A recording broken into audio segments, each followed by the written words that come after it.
Oh, we're live, and we are ready to go, and I am on my phone making sure everything's looking good.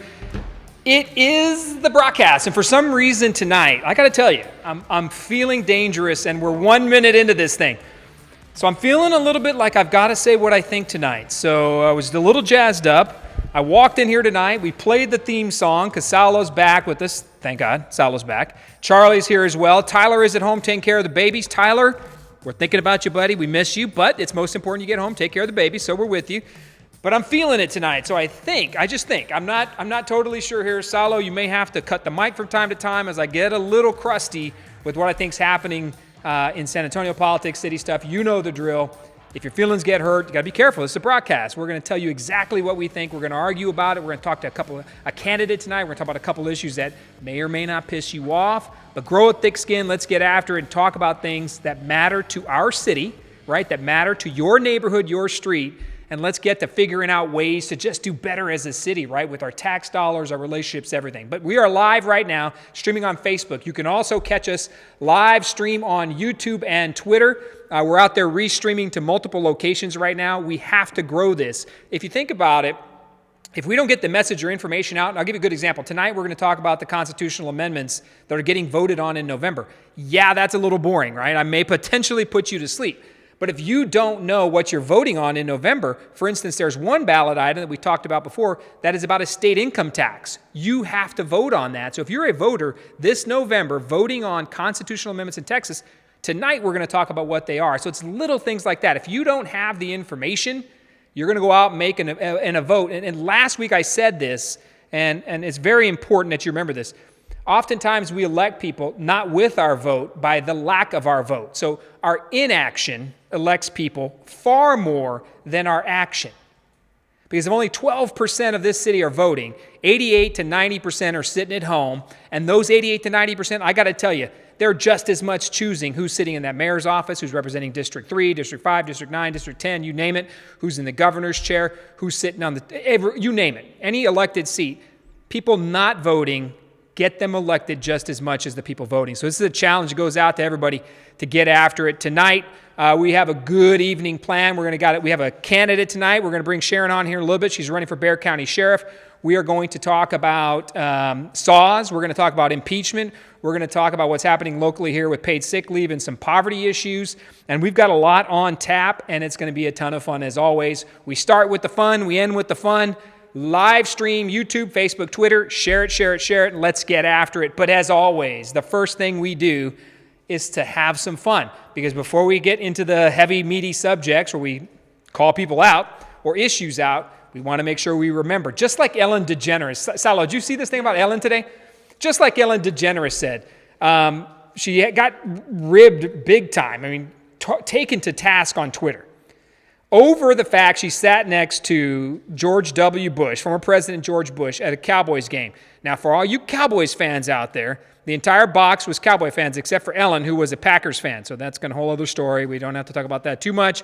But Ellen sat next to George W. They were laughing and having a good time. Then she went home, got on the Twitter, getting blasted by the Twitter paparazzi out there, right? The liberal base of hers came out and just tried to destroy her. And she said something very powerful. She said, be kind, not just to the people you like. Be kind to everybody. So tonight we're going to knock some of that out, have some good fun. And to do it, though, it's about fun, right? So let's take a look at, this one I posted on the page the other day. Please run that short little clip on our fearless Robert Francis O'Rourke getting his flu shot. Can we show that? Take a deep breath. No crying. Take a deep breath.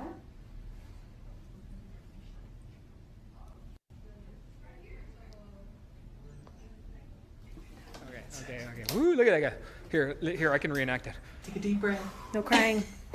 Like, that's a scary face right there, right? Like, it's a Salo. Is there any way you can give me my face? Is it in there? Like, oh God, that's he was completely afraid. By the way, today I got my flu shot. It wasn't as scary. What was scary about my flu shot today? Look, Beto O'Rourke, poor soul, was afraid of that needle, right? I got it. He was scared. So we pray for Beto. Hashtag pray for Beto. We don't want to pray for anything else, apparently, in the Democratic Party, but we will pray for Beto. Hashtag pray for Beto. PFB. Pray for Beto. Hashtag the old timer tonight. But I got my flu shot today. I tell you what, Salo, I wasn't as scared of the flu shot as I was when the pharmacist took me into the little tiny room by myself with her. What's up with that? If you go to Walgreens, by the way, you can get like a free flu shot if you're with your insurance and everything. So it's actually pretty cool. I think I got the little, it's on here somewhere. Oh, it's up here. I got it, it's way up here.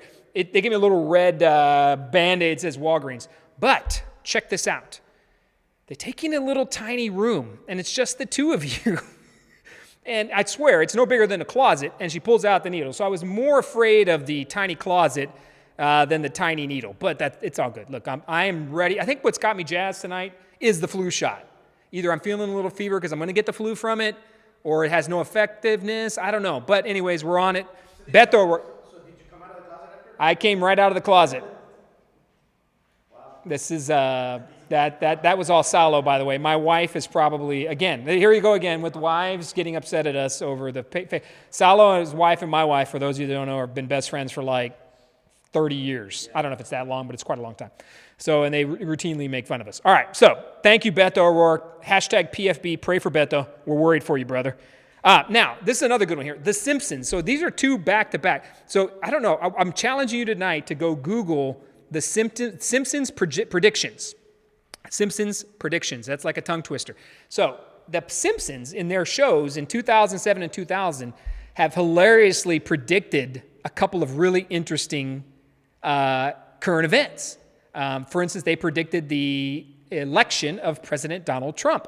And they predicted our friend Greta Thunberg, the young 16-year-old from Sweden, the climate activist. They even predicted her words from 2007. So let's see which video pops up first. This is a who gets it right here. I don't know which one's coming, man. This is like a box of chocolates. Am I getting the camera? Oh, Ralph, how I envy your optimism. There is no Springfield 50 years in the future. With global warming trapping the CO2 inside our poisonous atmosphere, our superheated oceans will rise, drowning our lowlands, leaving what's left of humanity baking in deserts that once fed the world. And in the new Nineveh, darkness falls.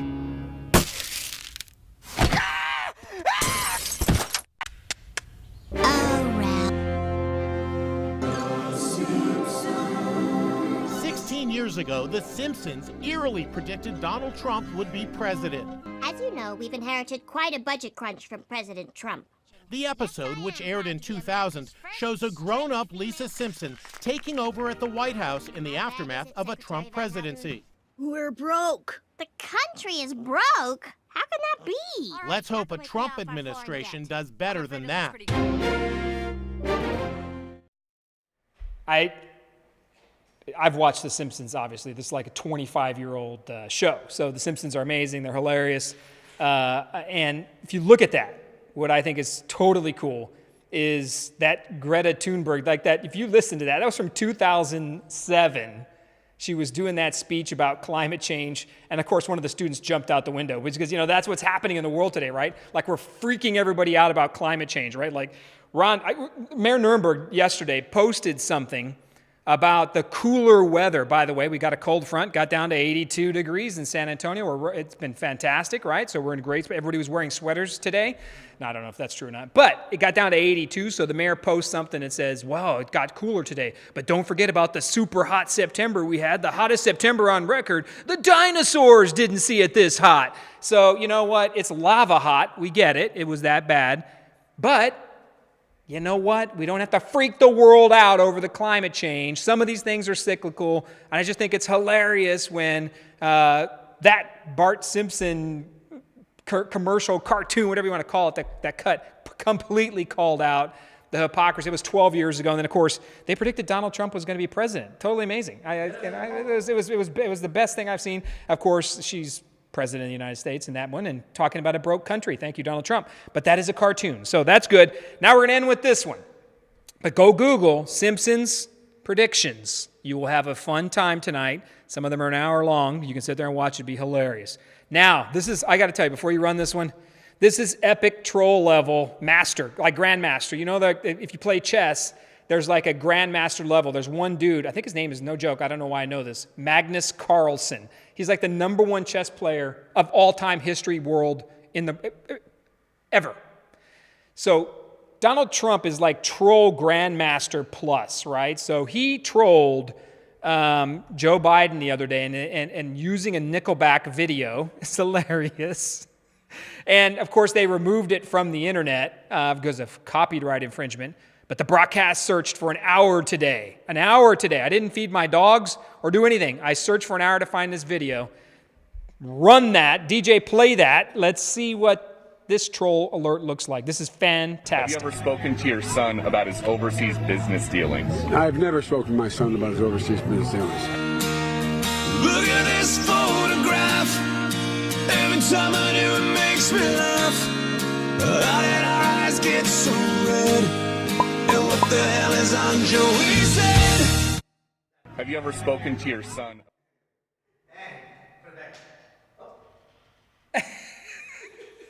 All right, okay. That is, my friends, that is what we call Grandmaster troll level. Boom. So he mic dropped Joe Biden. First of all, that song is absolutely ridiculous. If you're a Nickelback fan, you've got problems. First of all, I don't know why we're letting Nickelback copyright any of their songs. Like, that's absolutely ridiculous.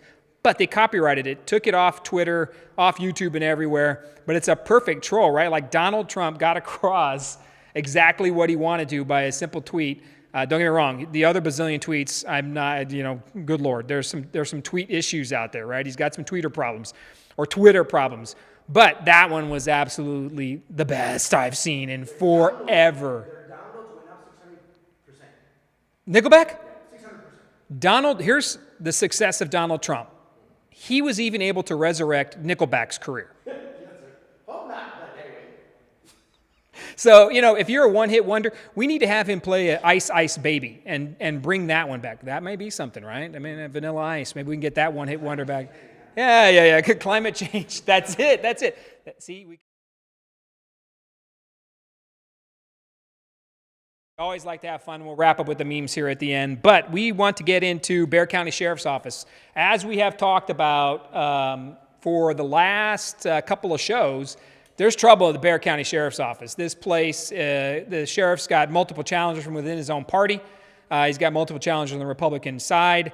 A lot of people think that organization is broke. A lot of people think that's a sheriff only for Democrats, that it's a highly political office now, less about public safety, more about politics. We saw in the news about a Chase issue we're going to get to in a second here, but it's a great campaign. 15 or so people already running against an incumbent Democratic sheriff. That election, of course, primaries in March, and it comes up again in November of next year, November. First Tuesday in November is going to be a massive election for our country. But we got reached out tonight from Sharon. Let's get that picture back up there. And or get her logo up there, too. There's Sharon. Man, she looks like she's ready to arrest somebody right there. I like that picture, man. Strong. Give the logo up there. I like that logo. It's super strong. Where is the logo? Look at that photograph. Oh, there she is down there. Sharon Rodriguez. Come on over for Bexar County Sheriff. Look, Sharon reached out to us. We've said time and time again, bring them all on. Let's have a conversation about politics. Let's have a conversation about offices, jobs, processes, responsibility. Sharon reached out. Her husband's here tonight as well, and they're running for Bexar County Sheriff. And let me tell you this, and the reason why I like this thing here is I absolutely love the underdog, right? And anybody running against an incumbent, you're an underdog. Right off the top, it's difficult to beat an incumbent. So to have the guts to put your name on a ballot's huge. Sharon reached out. We brought her on. She's running in the Democratic primary, challenging within her own party, their Democratic sheriff. Got to give that big credit tonight to run against Bexar County Sheriff Javier Salazar. She's going for it. Sharon, welcome to the broadcast. Scoot on up there. Get a little close. Get a little close. Don't worry. I got my flu shot today. There's nothing wrong with me as of the next several months. I think the flu shot's curing everything right now. So, right. All Well, right. I'm glad I enjoyed your picture, and She's already making fun of me. I'm glad everything worked out for you. Yeah, she's already making fun of me. Talk to me, Sharon. What brings you to the, well, first of all, give us the background, who you are, what brought you to law enforcement, and what got you into this campaign, because good Lord, running for office is not an easy task. So run us through what brought you. Absolutely. Well, let me start off by saying I don't have the 30 years of experience. I'm born and raised here in San Antonio. I was a ward of the state at a very young age. I was in Child Protective Services. And pretty much what led me to the Bexar County Sheriff's Office was running away in the system in Child Protective Services. I ran away multiple times trying to get back to my family in San Antonio, and I came across a deputy that arrested me, took me back to my shelter. But before he took me back, he motivated me to not be another statistic in the Bexar County Sheriff's Office, within the Child Protective Services. And so I ran away, made it down to the law library, figured out how I can get emancipated and get away from the system. And I took it to the judge. It was granted, emancipated, worked 3 jobs, worked at the GO Corrections, worked there for a while, went on to get my PO license, worked for the Bexar County Sheriff's PO, Office. your peace officer's license, right? So when did you get that? 2014. Okay, and then you went to work at?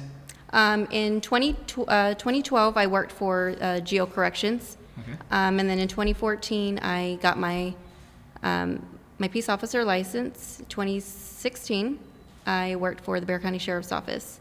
All right, first off, I didn't know the whole background. I saw it on your Facebook page, some of your notes and stuff like that. So I think that's a pretty amazing story. So when you said earlier, you're like, I don't have 30 years of experience. Well, you do have 30 years of experience. So let's not downgrade, right? Oh, no, absolutely. Because your experience in life, the story you just told, it takes a lot to make me speechless, but you were in the Child Protective Services system, and you went all the way through to getting your peace officer license because a deputy motivated me. you. Just said, hey, listen, I know you're in this situation now, but you need to, move forward. You need to not just be another statistic. And you've been in San Antonio your whole life? I was in San Antonio to about 8 years old, and then kind of moved Killeen, Texas, throughout San Antonio, but I always made it back to San Antonio. All right, so then you decided, so now we're talking about the decision to run for office. I got to ask this because anybody who sits there that puts their name on a ballot, number one, you deserve credit. I don't care if to put yourself out there, period, and stand for an election because it's all about you, right? Like they're either going to choose you or they're not. Right. And it can get tough in today's politics. So help us understand what brought you to doing the job. So then I want to talk about what you saw inside as well from working within the Bexar County Sheriff's Office, things that you saw that wanted to bring you to run for the seat. So tell us what got you into the race and how you cleared it with the family. I'm interested to know that too. The husband's sitting over there. Well, let me start off by saying this. You stated that now the Sheriff's Office is like politics. Unfortunately, I'm not a politician. I'm a law enforcement. That's what I am. I will always consider myself a deputy. I'm in law enforcement, and we need to separate politics from police work. And that is, 2 different categories. And that's the problem that I think that we do have. Because of my background, I didn't have that family. Going into the peace officer course, I was told law enforcement is like a family. Everyone's united, everyone's there for each other. And that's what the Bexar County Sheriff's Office told me was, you will always have that brother, you will always have that sister. I never once experienced that within the Bexar County Sheriff's Office.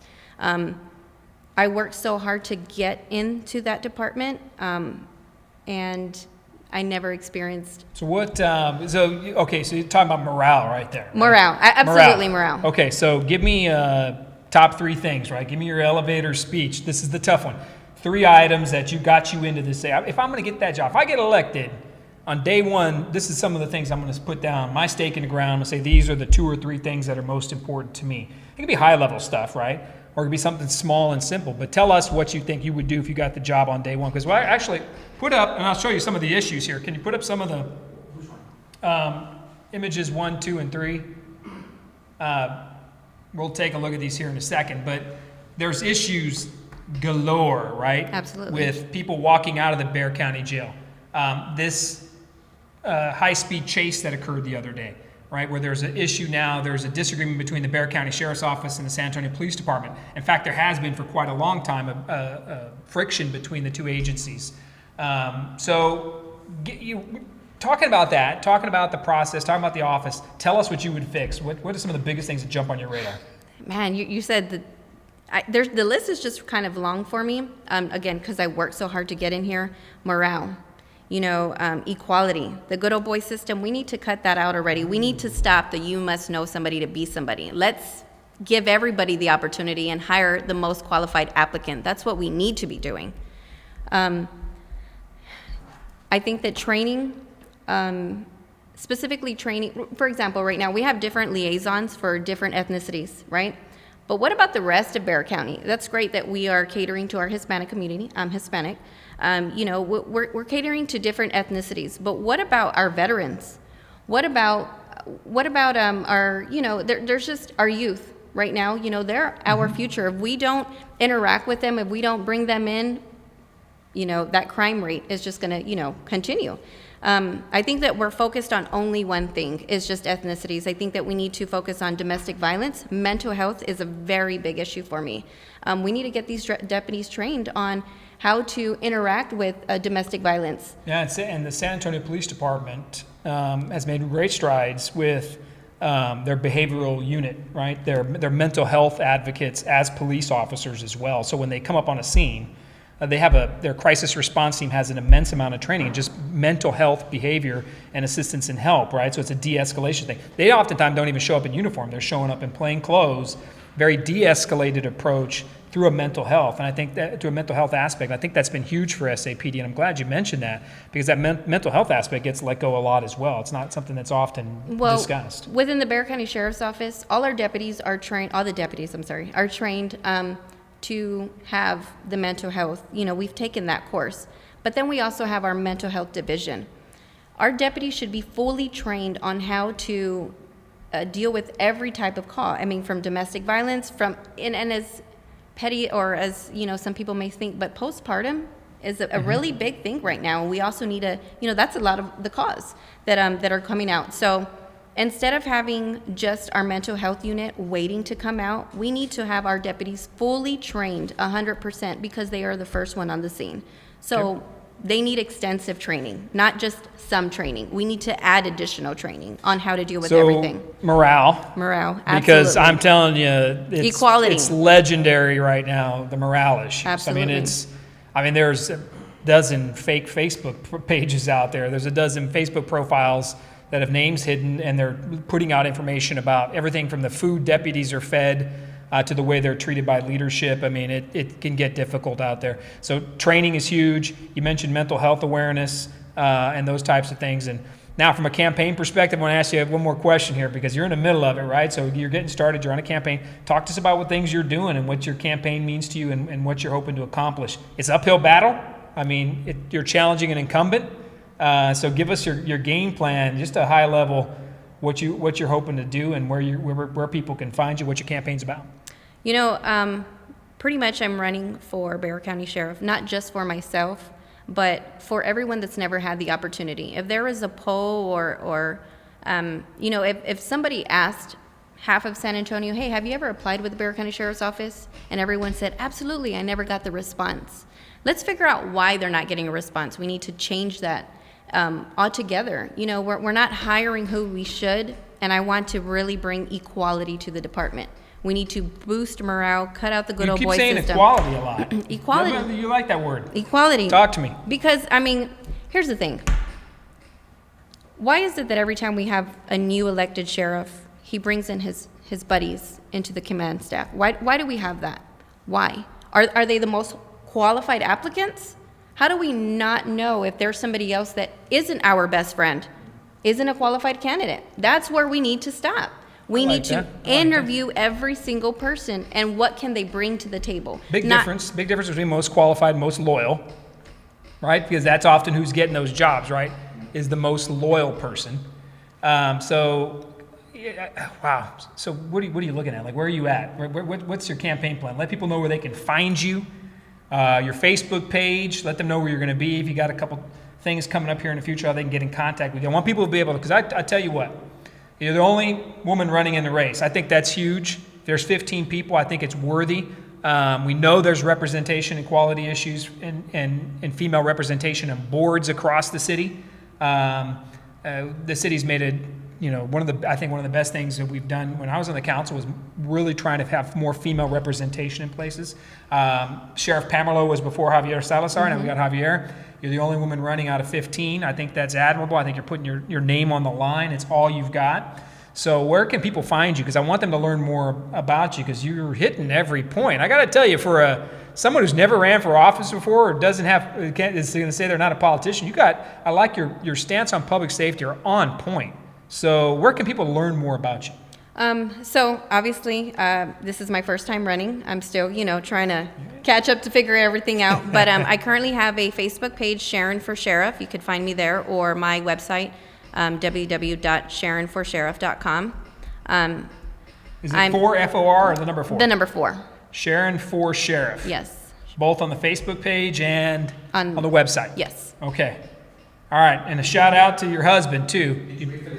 What did she say? She says, what do you have that will make a difference in your CV besides history? What's your passion? Do you speak any other languages? That's a good one. Claro que sí, hablo en español. Sí.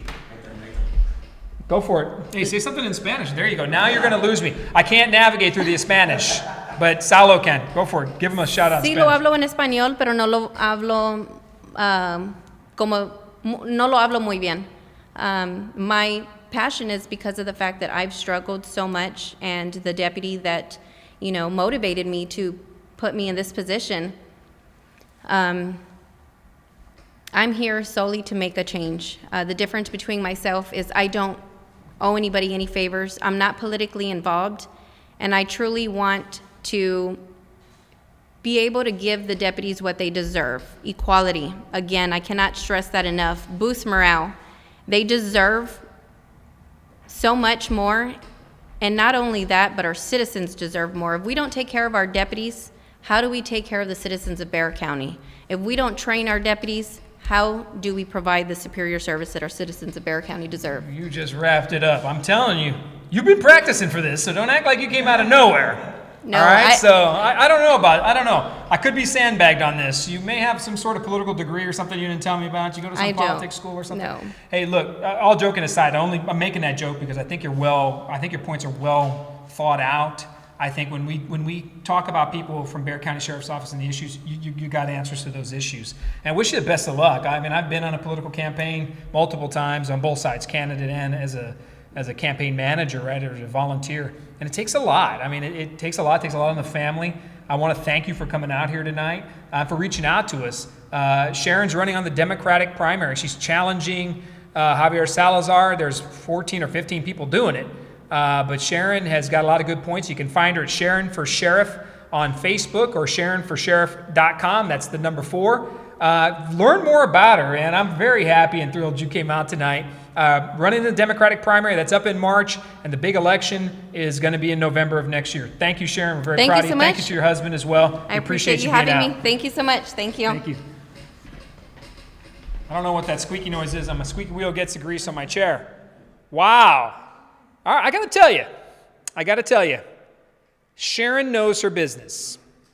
And I think it's a phenomenal story when you talk about coming up through the Child Protective Services system, meeting a deputy, and that's what puts you on the path. Before the show started, I was talking to Sharon a little bit, and she's dedicating her life to this. And this is what you have to do. If you're running for office, it basically you have to go all in on it, like it's everything, and your whole life and job becomes running for office, especially in a short time span like this. So her job right now is running for office because she got a lot of great ideas and things like that. I think that's fantastic. And her husband, thank you for coming out tonight. SharonForSheriff.com, Sharon for Sheriff on Facebook. Get after it, share it, learn something about everybody that you possibly can. Got to thank you, Sharon, from Sonia. Elizabeth Espinosa right there as a woman. I'm proud of you. However, you're going to take advantage of some opportunities. You got that right. Get after and do it. She's taking advantage of it. My wife said you're sharp. And well said. You go through some struggles. I like that. The struggles build the character. And I think oftentimes people who are elected in office right now, they forget where they come from, right? And that you're human and that you made mistakes, that your life hasn't always been perfect. So it's easy to destroy somebody else and say, you don't know anything, right? You may not know this in the Bexar County Sheriff's Office. You may not have done this for 30 years, but you led a life and you've done something with your life. And that knowledge, that leadership, that builds your character and who you are, and that makes you a better candidate. So thank you, Sharon. Let's roll into some quick updates right here. Gloria said good job as well. Yvette Trejo, is that your cousin? Is that your prima? She says, you got this, my cuz. All right. My mother-in-law. Well, you just passed the proof of the seal of approval. My mother-in-law just said, I like her. There you go, my mother-in-law. Mary Sandoval just threw you a shout out right there. I wonder if my mom's watching. I didn't get to see if she logged on. I hope she is. Thank you. All right, we're going to hop into some other stuff, but I got to do one thing real quick. My son Luke, he's about to go to bed here in a little bit, allegedly, but I think he watches the broadcast under his blankets, under his covers. I think he watches the broadcast while we're going. He's about to go to bed, but Luke wanted me to tell everybody in broadcast land, hello. He's sorry he can't make it, but it's a school night. And he was texting me last week to say hello to everybody. So a big shout out to Luke and my wife. But Luke Brockhouse, you better be getting to bed here in a little bit. Hit the showers. You can always replay that broadcast later on. All right, son, we'll talk to you soon. Love you. All right, that's from Luke, everybody. Jack's comments. Right here, what did Jack say? I've heard nothing but problems since the current sheriff was elected. Repeated failures by his deputies are not properly held accountable. I hope she'll bring integrity to the office, not just taking care of the sheriff's deputies. Woo, man, Jack, you hit the nail on the head right there. Let's go to this next one. Put up image number 5 right there. Just last week we talked about Be Heard SA. So the site is actually live right now. We're still kind of in the process of building it. So Be Heard SA right there, BeHeardSA.com. Expect it to roll out next week. This is a website that's going to allow us to reach out and grab information about what matters most to you, not what matters most to City Hall. Because what matters most to City Hall isn't what the neighborhoods and communities want. I'm telling you right now, I've been there in those quiet rooms, in those private little meetings, and what they're doing doesn't match what the community wants. So this is going to be a tool for us to start surveying, to find out neighborhood by neighborhood, 240 plus neighborhoods in the city, and we're going to find out what happens and what you feel like. It's coming live here soon. BeHeardSA.com. We're also going to stand it up on Facebook, and you'll see it on the broadcast page as well. A couple quick updates here. Let's go to number 6 here, paid sick leave and the poverty rate. We talked about this a little bit last week, but didn't get a lot of time to really hit this one. But I put it up last week. So last week, the City Council voted 8-3 to paid sick leave is now mandatory, begins December 1st. I voted against this while on the City Council. I don't believe it's the role of government at all to be dictating to an employer how to pay benefits. I believe, and there's other things that may be coming along as well that are going to cost us. See if you can put up image number 8 there, right? So paid sick leave, you're going to have to pay an hour of sick leave for every 30 hours worked. An employee can get up to 56 hours. It starts December 1st. If you're a small business, any size business, you're going to have to pay it. Put up a next one right here. I think the next slide. But yeah, that one right there. Hang on to that one for a second here. So what we've got is City Hall telling businesses how to run their business. Right now, mind you, half the people on that council, if not more, have never managed people, organizations. They have not done any of it. They've never owned their own business. So it's easy for the mayor to sit back and say, oh, hey, you know what? This is the right thing to do. You're going to do paid sick leave, and you're going to pay it no matter what because it's a health issue. Give me a break. Employers love and care for their employees. I'm telling you right now, I've never met a small business owner that isn't scraping by doing the best they can with every penny they have to make it work. Not everybody's become a Valero, an HEB, USA. They're those big companies where some of these things are drop in a bucket. To a small business, it's trouble. And the different laws that City Council tries to pass to tell you how to run your business are going to destroy business. But this is the consequences of elections.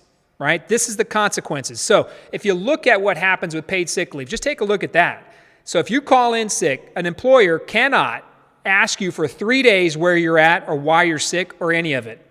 You can earn up to 56 hours, right? It's any size business. It's a $500 a day fine if you do not offer the paid sick leave. Small businesses function oftentimes with moms and dads and grandparents and their children running and working the office. They hire 2 or 3 extra people. This makes them less competitive. If it's a business outside of San Antonio that's bidding on a contract, they're not going to have to worry about these things. It's businesses within the city limits of San Antonio. If you live in Leon Valley, Alamo Heights, or you're up in Universal City, you're not going to have to, this isn't applicable to you. It's only on San Antonio small businesses. And this is just the tip of the iceberg. The tip of the iceberg. Because if they know they can do this, right? They've done things in the past like Tobacco 21. They're doing the Green New Deal. They're passing all these things downtown, this progressive agenda. And now we've come into wages in small business. So the next step, I guarantee you, is they're going to tell you what to pay people. That's coming. I 100% guarantee it. Just the other day, Shirley Gonzalez was quoted in trying to force the gender pay gap, the gender pay equity issue. Now, that's a big one, right? Like if you go to the city of San Antonio, there is a difference between what men and women are paid. That's 100% factual. You can verify that and see that. But City Hall telling small businesses what to pay their employees, it's coming. And that's going to be $15 an hour. And they start with calling it things like living wage, or fight for 15. This has destroyed jobs across the nation. Seattle's restaurant industry, dead. New York's restaurant industry, dying. The New York Post itself has predicted the $15 an hour wage is killing jobs all across the country. It is just a matter of time. Costs, here, dear Ron Nirenberg, please listen to this. You're writing checks on someone else's bank account. Enough already. We get it. You've got the votes. You can do whatever you want. That doesn't mean you should do it. Pay attention to the small business owners. Now, you may not be one of them or never have been, but I can guarantee you that when you hire somebody and you're forced by the government to pay more, a benefits package that you can't afford, you then either cut back hours. Take a look at what McDonald's is doing. Someone sent me a message and said, hey, Greg, McDonald's is paying $15 an hour in South Dakota or some city, some state like that. And then at the same time, I said, well, you know why they're going to start doing that? Because they're turning everything automation, right? They're getting rid of employees. You can walk into a lot of McDonald's now and you run into a kiosk. There's a kiosk right there, and you order your food on the kiosk and you go pick it up. Don't price people out of it. And I love my sons, my boys, my daughters. I love them to death. The bottom line is when they started working, they didn't deserve $15 an hour anywhere in this city. It's not minimum wage is not intended to raise a family on and to be your sole source of income, right? These are part-time wages, part-time jobs. Please pay attention to that. So here's what's coming. I can guarantee you they're going to go after wages and they're going to force business to pay certain things. They're going to go after something called predictive scheduling, which means you have to tell your employee well in advance what their schedule is going to be. No flexibility. Ban the box type stuff, which I'm not opposed to second chance hiring. I hire myself in my business, prior felons, prior people who've been arrested like that, incarcerated, who've paid their dues. I like second chance hiring. I think it's huge and it's very important. But to tell an employer, and this is what, be ready for this one, this is called responsible bidder type stuff.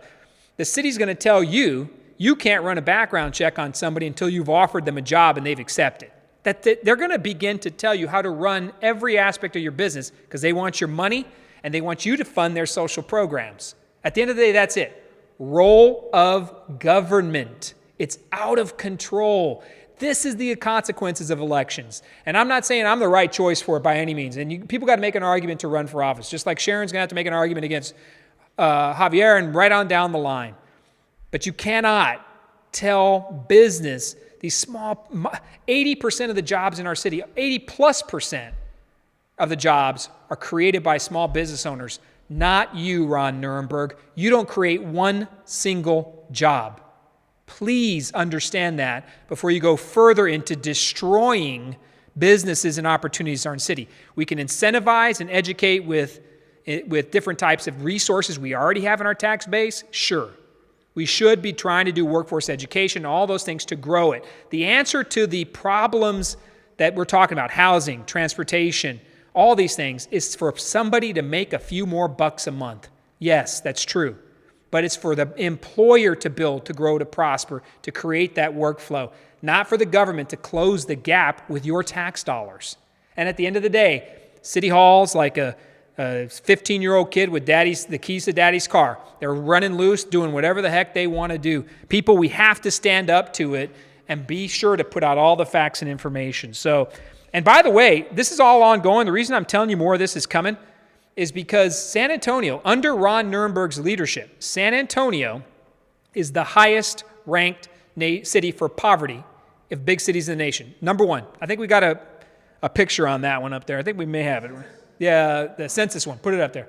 Yeah, right there. Census data. San Antonio's region is the highest poverty rate, top 25, tops the nation. This was from September 26th. So for all of their equity, right? This was 2019. So Ron Nirenberg got elected in 2017. He owns this.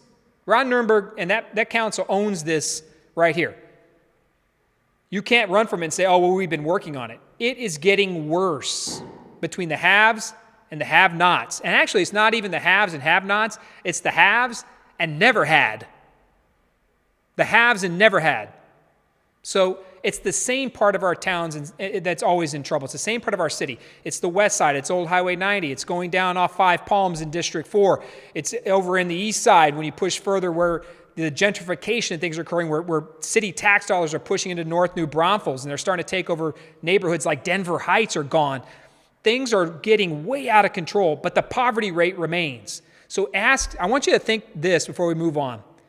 If Ron Nirenberg and that council are telling you they're solving equity and they're putting the money into these people who need it most and all these things, right? Green New Deal, Transportation Connect SA, if that's really all his work, he owns that for 2 years, why is the poverty rate increasing and the gap between the haves and the have-nots growing under his leadership? Government closing the gap and spending the dollars isn't the answer. The proof is right there. The proof is right there. The facts don't lie. Number 1 in the nation for poverty rates. That's your record, Mayor Nirenberg City Council. You own it, in spite of your so-called push and progressive agenda. What you've turned San Antonio is, number 1, all right, number 1 in poverty. We should be ashamed of ourselves. Let's pop into these Texas constitutional amendments. I'm going to put you to sleep for a little bit after I got a little crusty on the... I got a little bit Brockton loaded on the poverty one, but it pisses me off. I'm not going to lie to you. It's not good at all. It's bad for our city. But people, November, first Tuesday, November 5th, we're having a constitutional amendment election. I want y'all to be aware of these. I'm going to post these again on the website. Mail ballots and absentee ballots are already out. They're already out. So my father called me today saying, hey, what's up with some of these questions, some of these ballot items? So mail ballots are out. People are voting right now. And these 10 amendments are huge. So let's go up to number 1 real quick. We'll just cruise through them real fast here. So number 1, a constitutional amendment permitting a person to hold more than one office as a municipal judge. That's pretty straightforward. You got a yes or no. You're either for it or against it. Prop 1. Prop 2. Next one.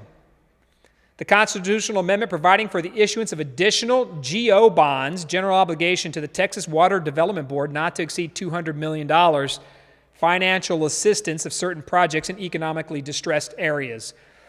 So you can actually go out into the Secretary of State's website, see these with some backup. I'll put that up on the website too, but that's option number 2. Number 3, the constitutional amendment authorizing the legislature to provide for temporary exemption for taxation of a portion of appraised value of a property damaged by a disaster. That's a big one. So they're saying if your home's been declared a disaster zone or some damage occurred, we'll help you as a state by passing or exempting temporarily some of your ad valorem taxation. So property tax exemptions for homes damaged in natural disasters and things like that. Very important. This is the most important one. Number 4. The constitutional amendment prohibiting the imposition of an individual income tax. Now, remember, these things are not worded as logically as you normally would think. You're either for it or against it. Very simple. Yes or no. But this one, the constitutional amendment prohibiting the imposition of an income tax. So it's telling you, you're voting to prohibit. That means you are for. Normally you would think, I'm against the sales tax, right? Individual income tax, You would vote against it. Not when it comes to politics in Texas and constitutional amendments. In this one, you've got to vote for it because the constitutional amendment prohibits the imposition of an individual income tax. Very important. And that's what came out of nowhere. But again, these are things we've got to be aware of. That's very important. Number 5. Dedicating revenue to the Texas Parks and Wildlife Department and the Texas Historical Commission. So this is a revenue from the existing state sales tax on sporting goods. This one usually passes overwhelmingly, but sporting good taxation, there's a piece of it that goes to Texas Parks and Wildlife and Texas, the Historical Commission. So that's going to continue on to protect natural areas. Number 6, don't fall asleep just yet. I still got the memes to go. We still got time here, people. Constitutional amendment authorizing the legislature to increase by $3 billion the maximum bond amount for cancer prevention and research. That's worthy of more research. $3 billion is, when you're talking about bond amounts, we have to raise the bond amount, so they can go out and take down more debt. And that's what this one's authorizing, $3 billion. The constitutional amendment allowing increased distributions to the available school fund. All right, this is, again, a proposition around school finance. It's an amendment to allow increased distributions, so more money to the available school fund. Number 8, the constitutional amendment providing for the creation of the flood infrastructure fund to assist in financing of drainage, mitigation, and flood control. By the way, this has a lot of importance. All the rains we've been seeing in Houston, flood maps, floodplains are changing. As a result, we're starting to see different types of tools that the government's using to help in mitigation. It's not just flood insurance now, it's also things like this right here. So that's number 8. Number 9, the constitutional amendment authorizing the legislature to exempt from ad valorem taxation precious metal held in a metal depository. Some of these are a little bit, but that's a for or against. So we may want to dig a little deeper on that one. And then finally, the constitutional amendment will allow the transfer of a law enforcement animal to a qualified caretaker in certain circumstances. I like this one. So law enforcement animals, as we all know, same thing with the military when it comes to working dogs. These dogs are heroes, man. These dogs go out in the line of duty. They wear bulletproof vests. They are trained public safety professionals. So this amendment allows for the transfer of law enforcement animals, hero dogs, to qualified caretakers in certain. I'm totally for that one. I'll tell you that right now. I'm totally for that one big time. Number 10. Okay, constitutional amendments. Just get involved on them. You got to understand, ballots are out now. If you're a mail ballot recipient or an absentee ballot voter, figure out what's going on with them. Dig into those 10. Go to the Secretary of State's website, put in their constitutional amendments. It'll bring up the backup for each one of them so you can look and see what they mean. If you're a consistent voter, you're voting this November 5th, or you're voting right now by mail, pay attention to these items and make sure you're reading because the government likes to flip the answers around. Okay, that was a bit boring. Now let's get into a little bit fun here. Let's get back to Trump impeachment. All right, I just got to throw this one out there because can we put up some of them images? I don't even know what we have scrammed up there. 19. All right, okay, all right. Before I read, leave it right there. Donald Trump and impeachment. We know it's coming. The House is doing an inquiry of sorts. They didn't take a vote. Today, the president came out and the White House said, we're not going to cooperate with you at all, Nancy Pelosi, Democrats. So this is now working itself into a pitched battle. Some people feel it's for the life of the nation, right? The soul of the nation. Other people feel that it's an attack on the presidency. The president has called it a coup himself, and he's used tough and strong language. And both sides are right now. So there's a couple of things you want to think about. And it's real interesting to see how this is going to play out. Look, we know the Democrats are going to impeach him. They've got the votes to do it. Chances are they're going to get it done. They don't have the votes in the Senate because you need 2/3 to get it done. 67 votes to make it happen in the Senate. Republicans control the Senate, I believe, with 53 votes right now. So it's going to be very difficult for any conviction. So the House representative impeaches. The Senate runs the trial and performs the conviction and removes him from office if necessary. I don't think it's a long shot that that's going to happen, but this will be a divisive issue. Some people are telling me, and I don't know what you think about this, and Ray Rodriguez put it's a big nothing burger. People are saying that perhaps the president is luring. He's laying breadcrumbs for the Democrats to say, come on in. And that if he's getting impeached, he may be setting a trap, and that's going to help his electability. It's like going to turn his base rabid. They're going to come on full on and support him in the face of folks like Kamala Harris, who's saying he needs to be arrested. Rashida Tlaib, she's out at a town hall saying, we're figuring out how to go apprehend him right now. And so Democrats are running around screaming this, right, going to the extreme left. And I got to give credit to Nancy Pelosi. She managed to hold that at bay for quite a while. This Ukraine thing pushed it over the top. So now it's going to be interesting to see where that works. Adam Schiff, the chair of the Intelligence Committee, or whichever one he is, I can't remember which one he chairs, but he is in a pitched battle as well. Donald Trump calls him Shifty Schiff. But the Donald and them, they're going back and forth. No cooperation, it's coming. But pay attention to it and look, come at it from a standpoint of, first of all, you come at it from a standpoint of where you're at politically anyways, right? Like if you're a Democrat, you're 100% want to get rid of Donald Trump. But don't forget, it'd be Vice President, soon to be President Pence. I'm just telling you, just because you get rid of one doesn't mean you put Nancy Pelosi in the White House. Vice President Pence will become the President of the United States. So that's what you're all about. And then on the other side, you've got this as a complete and total coup. and people, it's just going to be, if you're a fan of politics right there, if you love politics, governance, if you believe the country needs to be saved or not saved, this is going to be your time. But it is bringing a ton of material like this right here. So today, Donald Trump tweeted today, I think that crooked Hillary Clinton should enter the race to try and steal it away from uber-left Elizabeth Warren. And Elizabeth Warren is probably, if you had to lay a bet down on who's going to win the nomination if it were held today, it would be Elizabeth Warren.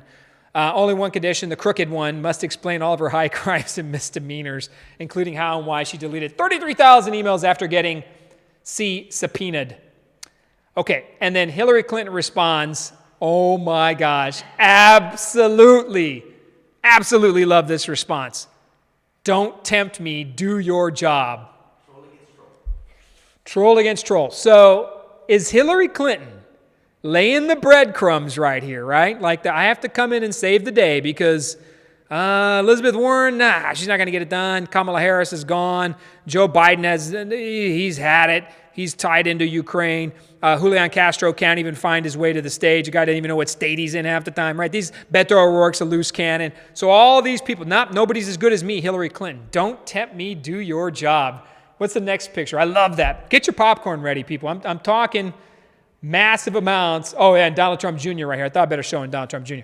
All I want for Christmas is for Hillary to run again. Look at those two down there. Can you imagine? Right now, I'm telling you, this is like pop secret. This is the complete, if Hillary Clinton were to run again, this is like massive tub of popcorn news. Like you're going to just sit down every night and watch CNN, MSNBC, Fox, just to be able to say, I got to watch this show. I was alive when Hillary Clinton made the third run for the presidency. It's just too good to be true. I don't know. Frankly, I think she would lose to Donald Trump she'd be trounced. But what's the next one? We got anything on the next one on that one? Oh, okay. So, and of course, a majority of new polls supports impeachment inquiry, almost half back Trump's removal from office. Divided country. I mean, that's where we're at. And I've always said this in any political world, usually 40, 45% like you, 40, 45% hate you, and then this 10 to 15% in the middle, they don't even know what's going on. But they're going to show up and vote, and they're going to pick out who and what they feel like. The polls are saying that in this particular poll, 58% support an impeachment inquiry. I don't know, when you got the entire mainstream media, almost its entirety coming against the president, every day screaming impeachment, impeachment, impeachment. And you got the president doing his thing. It's combustible. So you do see the point where it's popcorn time in 2020. It's popcorn, politics, policy. It's going to be amazing. But it's going to be a pitched battle. It's going to be interesting to see with the president refusing to participate, shutting down any participation from any of his people, and then the Democrats trying to fight it. I don't know. My initial guess is telling me that ultimately this becomes a positive for the president. I just think a rabid base, when they come down at the end of the day, are they going to vote for him or are they going to vote for Elizabeth Warren? Ooh, man, I don't know. And these aren't exactly stellar candidates knocking out of the park on any side right now. So please pay attention to it. We'll keep tracking it. But the big news is, let's say a prayer right now, that Hillary Clinton jumps back in the race. Please, dear Lord, please get Hillary Clinton. Please, I will buy. The ratings will be tremendous. Can you imagine that first debate? Oh my gosh, it's a political Super Bowl, man. Yes, it'd be amazing. Okay, I'll stop right now. All right. Let's get into the hot shots and then wrap up. We're right here at the. You can't miss this one. This one right here. Which one? Did I miss one? This one right there. Oh my gosh. Okay, we got some hot shots right here. The hot shots segment here is about just a few quick updates. As always, I like to give you the Julian Castro death watch. So his campaign's in hospice, has been for about a month now. It's almost done. I think when he started the campaign, maybe he was at about, slight pulse. He was still alive. Last week, I think they took, the paddles were ready to go. They're geared up. They're charging to shock his campaign heart. He's in hospice, I got to tell you. And this is a desperate deathbed move.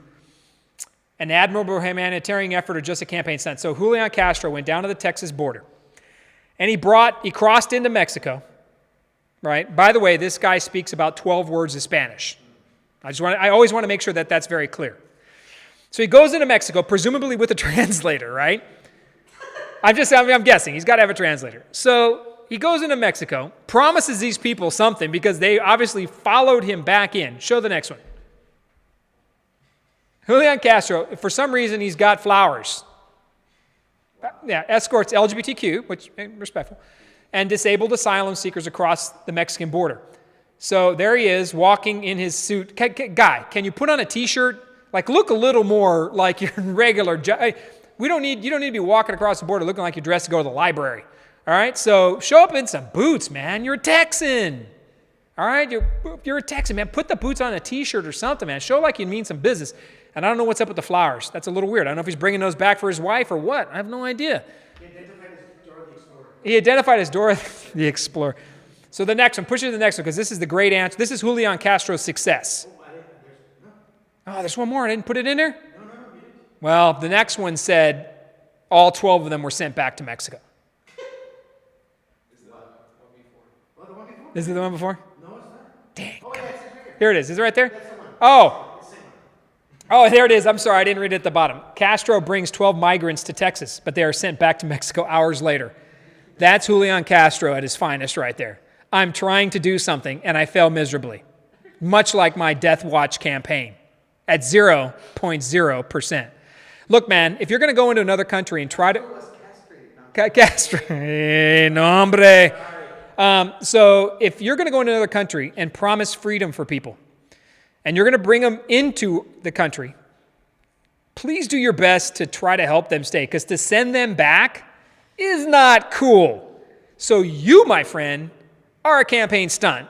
So I think the paddles are fully charged. Look, he's got one more debate left in him. He could do something. But when your campaign is in full-on flail mode and you're just throwing crap against the wall hoping it sticks, you and Beto O'Rourke combined got some real problems. You're pretty much embarrassing Texas. If anybody knows the people he was trying to bring, if they can reach out. Yeah, man. Well, it's going to be hard to get a hold of them because they're back in Mexico. Like, this guy had no success. Like, he couldn't... Come on, man. Put a campaign shirt on somebody and say he's one of your staffers or something, right? Like, bro, if you're going to bring people across the border, don't make them get sent back. You want to talk about dangling the opportunity of hope. Oh, this presidential candidate's with me. No, go back. So, Castro, get yourself off Death Watch. Paddles are charging. It's fully there. The Narcan is getting ready to get... Oh, man, Narcan would imply he's hooked on opioids. I'm sorry, I shouldn't have said that. I shouldn't have said Narcan. We'll just stick with the shockers, the paddles. All right, SAWS rates. I want to tell you, I'm digging into this one, people. I've been getting a lot of grief on this one right here, so let's real quick here. 2020 rates will deliver the promise of diverse water supply. Go to the next screen. We're moving now. Look, almost everyone in Stono got 300% or more hike past 2 months. Next one, these are comments from people today. I had Kenny Weissman had a $200 water bill for 3 months in a row, so I called the plumber to see if I had a leak. We're not a high-usage family. No leak. Bill's just escalating. Go to the next one. And then my water bill went up to $465. What the heck? And showed me double the usage at the same time last year. My meter was not read, guesstimated. Also, my actual water usage was less. Problems, I'm telling you, we're going to be digging into this one. I got somebody reached out to me a little bit ago from former leader from Bear Met, who used to provide part of the water for the county. I'm going to reach out and follow up on some of this. This deserves a little more research. I'll tell you, though, and I think there's another screen, but I don't know if I showed it in there. Your rates are going up January 1st, 2020, 9.9%. I'm just warning you now. This is going to pay for Vista Ridge and other issues at the San Antonio water systems. We have not seen the last of the rate increases. They will go on from 2020, 2021, 22 and on. You're looking at a 30 to 40% increase in your water rates. It is out of control. You can only handle so much taxation, people. You're paying for pre-K. You're going to be paying for Connect SA. You're going to be paying for the Green New Deal. You're going to be paying for the Mayor's Housing Policy and Task Force. You can go right down the line. You're paying for gun buybacks. When does it end? It's $1 billion of spending. And by the way, your CPS Energy and SAWS rates could be potentially suffering as well. They cannot be wary of taxes that are hidden taxes, that they're raising things through your utility bills, like a dollar fee here or there, or these increases to pay for their projects. It's a critical mass. Now, they can say, hey, we lowered your property tax rate, and they did, but at the same time, they're going to sit over here and try to raise your sales tax rates and your San Antonio River Authority rates to put more money into their pockets, your tax dollars. We're going to track this. Something is going on with the voter that if you don't put it all in front of them, where they're getting ripped off, they're not going to make a change. So I'm going to put that in front of you. We're going to keep working on it as hard as humanly possible. I think we got to wrap up right now. We'll just go to the memes here. But the SAWS thing is huge and it's important. Yes, it's going to water delivery, Vista Ridge, and a lot of these infrastructure needs that matter. But we're getting killed. Ratepayers, CPS Energy, taxation. People are getting killed across the board. Enough already. Elections have consequences. Back to basics and prioritizing where we should do the spending. I mean, yeah, $250,000 for a gun buyback, we can all laugh about that and think it's totally ridiculous, but at the end of the day, it's $250,000. The SAWS CEO received a $100,000 bonus this last July. And your rates are going up January 1st, 9.9%. We've got problems. We have to dig into it. Pay attention. Here it comes. Now we're going to close it out with the fun stuff. I got to get some of these memes, Salo, so we're going to move through some of memes at the end. I love this one. Back to piggybacking on 40% no, 40% hate you, 40% love you, 20% have no clue. People will vote for any functioning adult 2020. I like that one. It's cool. It's cool. Someone said that to me. I dig that one. This one, I need to get this hat. I don't care what has to happen. We need to make fajitas $2.99 a pound again. Basically because I'm on the keto diet. Yeah, I started that yesterday, and I have no energy. My brain is deprived of carbohydrates, and I'm drinking more water than I've ever drank in my entire life. But I need fajitas to be $2.99 again. Critical policy initiative. You know what? If you wore that hat, by the way, if you wore that hat on the streets, you're going to get your ass kicked. I'm sorry. I'm sorry to be so blunt, but someone's going to beat you up because I think it's going to say, "Make America Great Again." And in reality, you're out there standing up for fajitas. All right, next one. Gang, I got to have a Cowboys joke now every week. Gang, let's find out who this Dak really is. Oh, it's Tony Romo. I got to tell you, though, Tony Romo is a heck of a broadcaster. He's doing really good. He's a really good broadcaster. Good color analyst. Happy Halloween, you little maggots. Jeep parts don't buy themselves. Why Americans are so afraid of the economy, socialist economy, because we want to raise our children, not eat them. Now, look, this lady showed up in an Ocasio-Cortez town hall, and climate lady talking about eating babies. We've all seen it in the news. But what I thought was hilarious was some people are saying it was a plant, like it's a Republican plant that went in there. It's insane. But she showed up talking about, and the congresswoman handled her appropriately. But yeah, we don't eat our babies, not in the United States of America. I got to give Rethink Nuremberg a shout out. They came on the show a couple weeks back. These guys are doing good. Rethink Nuremberg, you've upped your meme game tremendously. I'm very proud of you. You're in the minor league still, all right? But you're growing. You're AA ball. This one is AAA ball, definitely. So Rethink Nuremberg, this poor patient has bronchitis. Bronchitis. Great job, Rethink Nuremberg. Oh, I'm sorry. Oh, I can't believe I did another Dak Prescott. There's Aaron Rodgers, and that one's for you, Louis Garcia. And I'm going to mention Louis here at the end because it's also very important that we get him. And Louis Garcia is helping us here on the broadcast, one of our sponsors. I saved this one for the end. Do we have Louis' logo to put it up there? Put it up there, right. AAA Bell Bonds, Garcia Bell Bonds. I waited to put you up at the end because of the memes. Look, give a shout out to my man, Louis Garcia. Him and his wife run a heck of a business. AAA Bell Bonds is huge in this city. They've been running around helping people. They work individually with folks based on their needs. Give them a call if you run into problems. God hopes, I know you don't, but if something comes up, innocent till proven guilty, Garcia Bell Bonds will take care of you. But that one, brothers, for you. Put the, oh, no, he went straight to that one. This is a good one. Bell, bye week, 47, Miami Dolphins 3. Next. We're almost done here. Oh, God, this one makes me a little bit sad, though. Your x-ray showed a broken rib, VA Medical, but we fixed it with Photoshop. The VA Medical, that's a bad joke. Amidst all the negativity on Facebook, here is a positive post. There we go. For Halloween, you should go as the person you claim to be on Facebook. This is true, man. This is totally true. All right, if my life was only as good as it is on Facebook, everything, I'd be awesome. I'd be awesome. When someone asks me where I get all my memes from, I got friends in low places. And 50 cents across the world. 50 Cent, the rapper, 0.41 pounds sterling, 0.46 euro, 53.47 yen, 2.03 real, 10,098 bolivars, 9.76 pesos, and of course 0.74 Australian dollars. I love that one. Is that it? Oh, last one? 3 hours after your bestie says they will only have one margarita. There's girls' night outs across the town right now. If you had a girls' night out this weekend, you're right there high-fiving your bestie over Facebook right now. Like, yeah, girl, remember that? Yeah, that's a challenge. I'm sorry, I had to show that one. My bad. Where are we at? Okay. Look, again, we want to thank Louis Garcia, AAA Bail Bonds. That's my man. He's taking care of you. Reach out to him if you're running into any problems. He's been sponsoring the show the last couple items, and he's been really working hard for us and helping us bring this to you. We're going to be opening it up to any more sponsors possible as we start growing this thing. I need you to like and share it and push this out to as many people as possible because information matters. And look, I don't care what decision you make, where you fall on an issue. I just care that you got information and you're able to say what you think. Ellen DeGeneres, like we talked about at the beginning, is absolutely right.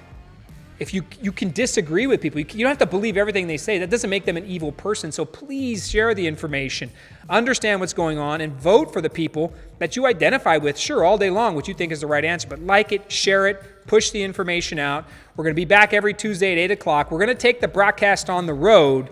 We're going to try to plan. We're still thinking how we're going to do it. We're going to do this in a restaurant live. I guess it's live right now, but we're going to do it live in a restaurant, sit down, bring in guests, and we're going to talk about everything that's happening together, have some appetizers, food, and fun.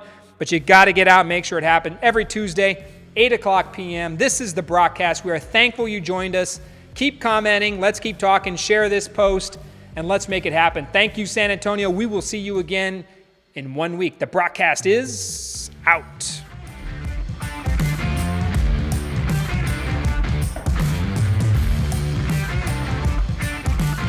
Mike's up.